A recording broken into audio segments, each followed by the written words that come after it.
Guess it works better if I turn my mic on. Hello again, we're back in Space Engineers with another build video. This is an old ship. It doesn't have any mods, so you don't need to worry about that. It also doesn't have any of the more new blocks that were added in the last year, probably. So it's but it's got space. You can add new blocks. I'll show you where in a bit. But here we go. That's the back end, obviously. See, she's got some atmospheric engines and some ions and some hydrogen. So as you may have guessed, it is capable of planetary flight. Depending on conditions, of course. It tends to do better in planets with an atmosphere because it does have a lot of atmospheric thrusters on the bottom. There's a bit of a side view. I'm sitting in the shuttle in the back, so on the camera will be limited. Got some standard turrets on it. It's not completely defenseless, you know, a couple of artillery turrets, 3 or 4 machine gun turrets, Gatling turrets on the top, and a dual railgun custom turret. In case something big decides to cause problems, you can give it a bit of the pew pew. On the back here we have the DSMV Manta EL6 Mark II. The Mark 1 is basically the same, but it doesn't have any lateral ion thrusters, so you've got to use gravity to position it laterally, which is kind of annoying. This is an all-environment, you know, ship-to-shore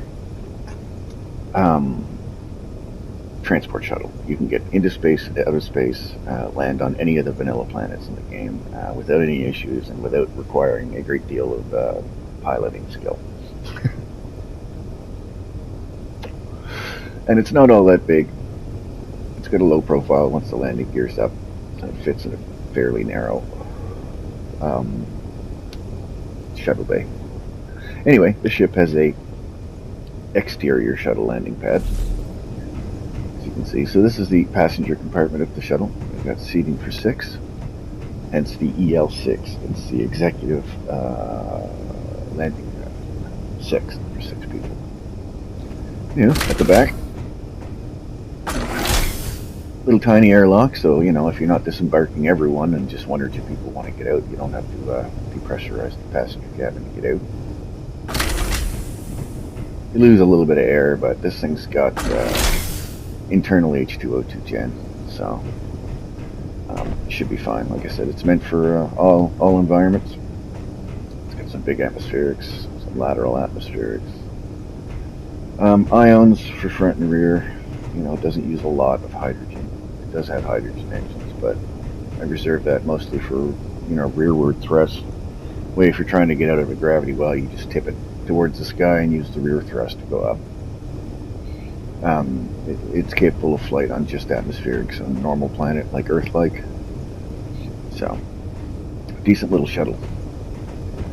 Anyway, to get in here, we have just a vertical ladder. Again, we're a half a G, so it won't hurt you if you just drop down.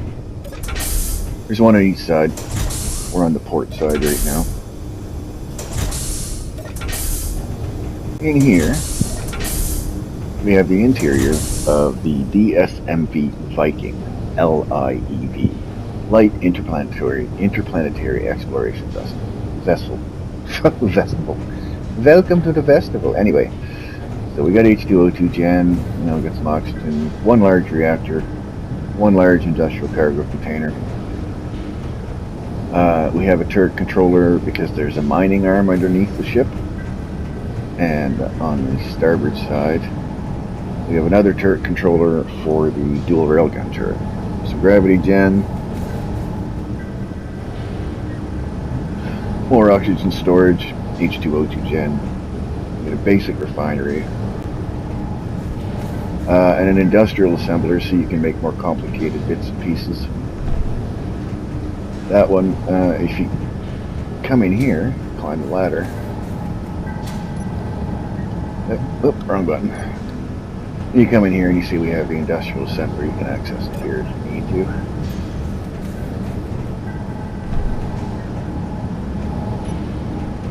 Alright, we'll continue along the port side.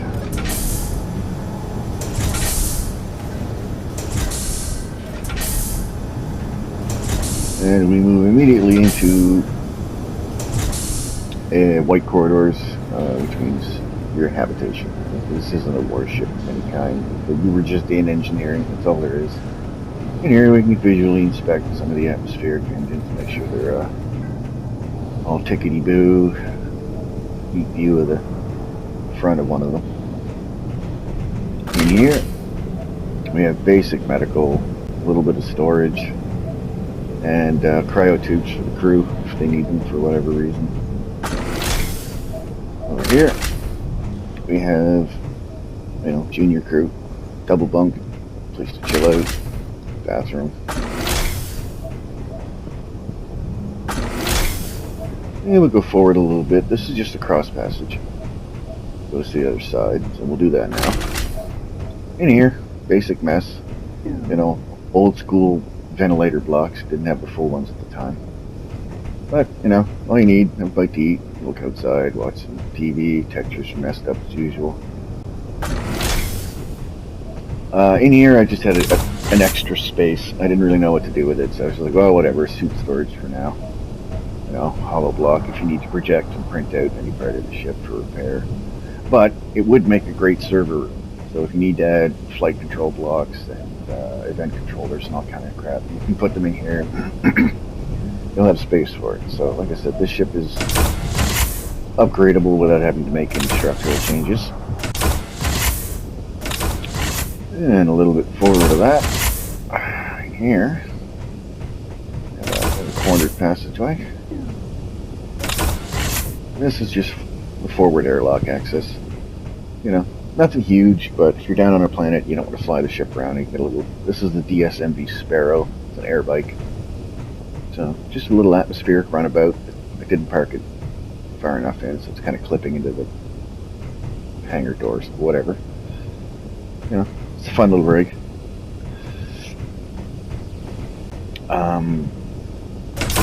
Yeah. So this pass-through, like I said, goes to both sides. It's just access for the front airlock. Over here, we come up here, we get into the cockpit area. Generally I go blue with command areas, but it's a tiny ship. Pardon me, that was my phone going off, but it's a tiny ship. So, this is the bridge. Conference table, weapons, suits, bathroom. And one of these seats is the turret control for the dual railgun, and one of these seats is the drill arm control. A hollow table.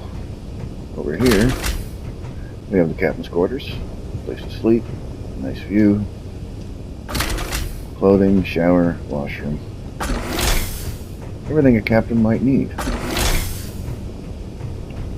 And since it's an exploration vessel, I prioritize visibility over, durability. You get a nice, pretty much all-around view of, where you're about to land and, what you're heading and speed and all that crap there. So, and we'll do one of those edit things, and I'll blip you outside so you can have a go over the exterior. Catch you then. All right. Well, we're on the outside now. I guess we'll just come right up front. I guess. See the cockpit from the outside. I guess it's more of a bridge than a cockpit, but you get the idea. Even the window textures are funny. Anyway, so this is just a really basic landing ramp. It's not terribly great. It's a pretty steep angle, to be honest, once you're on the ground, but like I said, this is an old build of mine. I hadn't figured out how to do multi-hinge, foldy, flappy sort of ramps. So I was still figuring things out, so I didn't get that fancy with the front of it. Plus I didn't want a whole bunch of junk here in the way of being able to see down. The ramp was an afterthought. I didn't really need to add it, but I figured screw it. If you want access to the ship from the ground, it's easy enough to walk up and down. Plus if you're taking the Sparrow thing, it doesn't matter, because that flies anyway. On the side, we've got a ore detector, another one on the other side, to kind of just increase the range, I guess, left and right by spreading them apart a little bit. Atmospheric thruster in here. And here's mess hall. Lateral atmospheric, Gatling turret, lateral ion, reverse thrust antenna, reverse thrust atmospheric, a decorative wingy dingy just for the heck of it. You know, something to give the side bit a bit of a bit more girth. I don't know, balance it out a bit. It's a pretty basic ship as far as shape and whatever. Tried to liven it up a bit by sticking some random curved bits. You know, round back. Again, a couple big atmospherics, a few big ions, a couple big hydrogen. Extendable cargo connector port. You know, it comes out probably to the end of this thing, so you don't have to bang into anything to, you know, fuel up. Up top, we've got the landing pad, decent size, you know, like I say, big enough shuttle there you can land. It's got a connector, because I have these panels here that's keeping it up off like the actual deck itself. If this was on just the same level as these feet, and I could lower the front end, these would actually be just close enough to be able to connect. But because I put the walkway there and the legs on this thing, you know, this landing pad wasn't specifically designed for this shuttle, but it, you know, it works. If it's clamped on, you can bring it with you, or if you don't want to take the whole ship down, you want to scout out a landing spot and take the shuttle, right? It does not include it. It's not going to spawn in with this ship, but you can get it off mod.io. More along the top, a little bit of down thrust with ions. For maneuvering in space, if you're in a gravity well, you don't need down thrust. You just turn the engines off, or you just, you know, don't up thrust for a bit. A couple of assault cannons, solar panels, 3 Gatlings, big old dual railgun turret, and a couple of artillery guns. You know, I mean, you're out there in space. Pirates are a thing. Pirates are a thing, so you don't want to have some weapons, right? Underneath, in the front,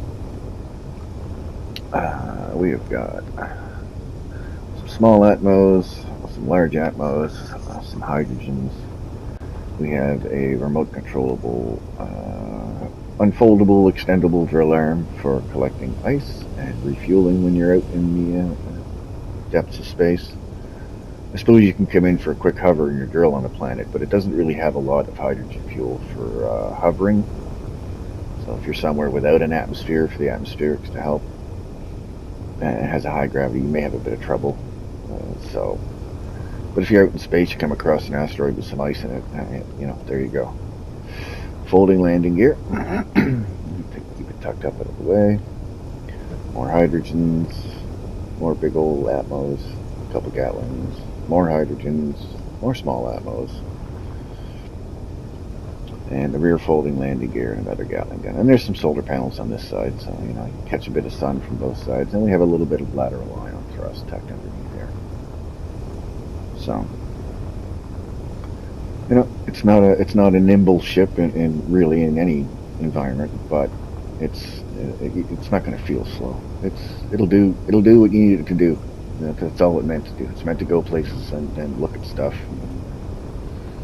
Be an exploration vessel, and it's got everything you need to survive a long time. It's self-sufficient as far as being able to build replacement parts and mine for resources, at least in asteroids. And if you figure you're going to need to do more resource gathering, this bay here is large enough you could put a small drill ship on there, a couple drill ROVs or something. So there you go, short and sweet, just a basic exploration vessel. Available on mod. Good God, I can't talk today. Mod.io. The name of it's right there. DSMV Viking. If you care about the initials, LIEV. Long-range interplanetary exploration vessel. Feel free to download it, play with it, stick it in a video, put it in an RP, and whatever you want to do with it, go nuts. It's fine by me. You know, play with it, modify it, turn it into something different. Go nuts. Have a good one.